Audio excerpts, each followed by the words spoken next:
از 73 دلار که شرکت تالکو برای ترانزیت 1 تن آلومینیوم از قلمرو ازبکستان می‌دهد، تنها 24 دلار آن به حساب دولت می‌رفته است و بس. حدود 49 دلار باقی مانده به صورت حساب شرکت‌های آفشوری می‌ریختند که به نام صاحبکار گرجی مقیم ازبکستان ثبت نام شدند.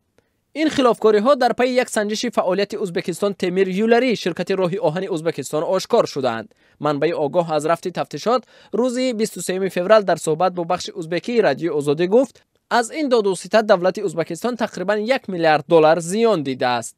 ایگور ساتوروف رهبری دپارتمنت تحلیل و رابطه با جامعه شرکت تالکو روز 23 فوریه در صحبت با رادیو آزادی گفت این کاری صرف داخلی کشور همسایه است و آنها به آن دخالت نخواهند کرد و شرح هم در این بابت ندارند.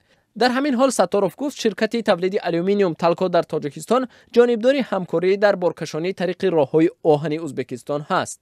یگانه راه آهن تاجیکستان از ازبکستان می‌گذرد. این همسایه کشور تاجیکستان سر از سال 2003 به بالا بردن باج راه آهن شروع کرد. قطارهای تاجیکستان برای عبور 271 کیلومتر راه آهن قلمرو این کشور گرانترین باج را در قلمرو کشورهای پساشوروی پرداخت می‌کردند.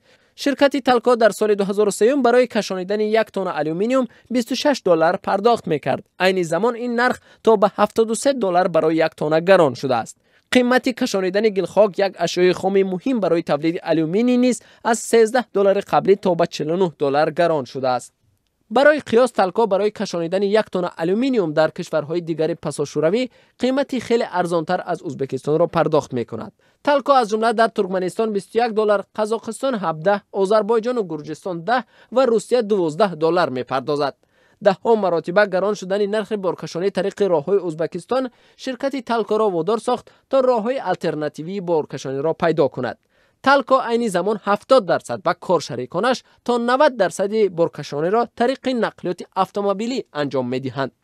اما تحقیقات دادستانی کل ازبکستان ثابت کرده است که یک حصه کمی باج‌های هنگفتی پرداخت می‌کرده تاجیکستان برای عبور و مرور بارها توسط راه آهن به جیب این دولت می‌روند.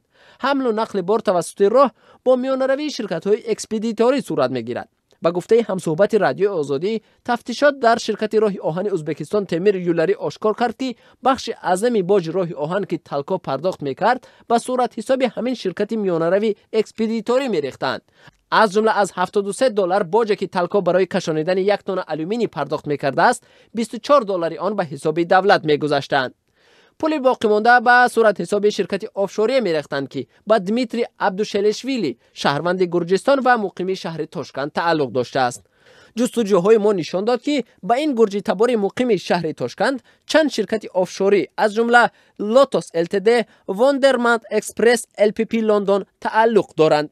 آشکار شدن این نقشه تقسیمات درآمدها چشم تاشکند را همکنون باز کرد. در شرکت تالکو نیز امیدوارند که پس از این میتوانند با شرکت ازبکستان تیمیر یولری شرطنامه مستقیم بندند و در پرداخت باج راه تخفیف دریافت کنند که بر سود دو جانب باشد.